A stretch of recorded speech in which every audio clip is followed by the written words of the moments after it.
বাংলা টেলিজগতে এমন বহু অভিনেত্রীর আগমন ঘটেছে যাঁরা একসময় একের পর এক ধারাবাহিকে দুর্দান্ত অভিনয় করে মানুষের মন জয় করে নিয়েছেন, কিন্তু বিগত বেশ কয়েক বছর ধরে তাঁদের আর পর্দায় দেখা যাচ্ছে না।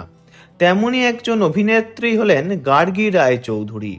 প্রায় 2 দশকেরও বেশি সময় ধরে অভিনয় জগতের সঙ্গে যুক্ত আছেন তিনি, কিন্তু হাতে গোনা কয়েকটি কাজ করেছেন। গার্গী রায়চৌধুরী প্রথম থেকেই খুব বেছে বেছে কাজ করেছেন, তাই তিনি যে কটি ভূমিকায় কাজ করেছেন তার প্রায় সবকটি দর্শকের মনে গেঁথে রয়েছে।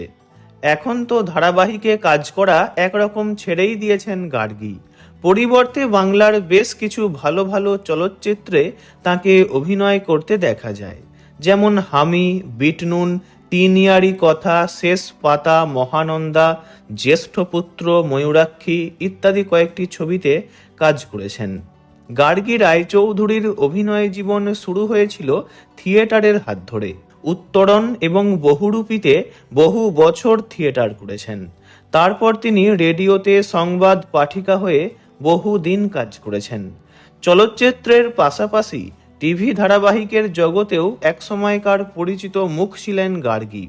এছাড়া অনেক বিজ্ঞাপনেও কাজ করতে দেখা গেছে তাঁকে। 2022-এ হামি 2 ছবিতে শেষবার তাঁকে বড় পর্দায় দেখা গিয়েছিল। এখন থিয়েটারের মঞ্চেই দাপিয়ে কাজ করছেন তিনি। পর্দার মতোই বাস্তব জীবনেও প্রবল ব্যক্তিত্বময়ী সত্তা রয়েছে তাঁর মধ্যে। ব্যক্তিগত জীবনে গার্গী রায়চৌধুরী প্রথমবার বিয়ে করেছিলেন দেবেশ রায়চৌধুরীকে। দেবেশ বাবুও একজন জনপ্রিয় অভিনেতা। থিয়েটার জগতে কাজ করার সময়ই গার্গীর সঙ্গে আলাপ হয় দেবেশ বাবুর। সেখান থেকেই বন্ধুত্ব এবং প্রেম। বয়সের অনেকটা ফারাক হলেও বিয়ে করেছিলেন দুজনে, কিন্তু পরে আর বনিবনা হয়নি। দাম্পত্য কলহ চরমে উঠলে বিবাহ বিচ্ছেদের সিদ্ধান্ত নেন দুজনে। বিবাহ বিচ্ছেদের পর আজকাল পত্রিকার সম্পাদক অশোক দাশগুপ্তের সঙ্গে সম্পর্ক গড়ে ওঠে গার্গী রায়চৌধুরীর। বয়সে অনেকটা প্রবীণ অশোক দাশগুপ্তের সঙ্গে তাঁর বিয়ে নিয়ে তখন তুমুল বিতর্ক হয়েছিল টলিপাড়ায়।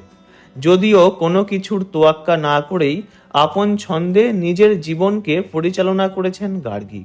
তিনি একবার এক সাক্ষাৎকারে বলেছিলেন, বয়সে অনেকটা বড় পুরুষ মানুষদের তিনি পছন্দ করেন। সেই কারণেই তার 2 স্বামীই ছিলেন তার থেকে বয়সে অনেকটা বড়। ভিডিওটি ভালো লাগলে লাইক করবেন, অন্য কারো বিষয়ে জানতে কমেন্ট করবেন, আর এমনই সব ভিডিও পেতে চ্যানেলটি অবশ্যই সাবস্ক্রাইব করবেন। ধন্যবাদ।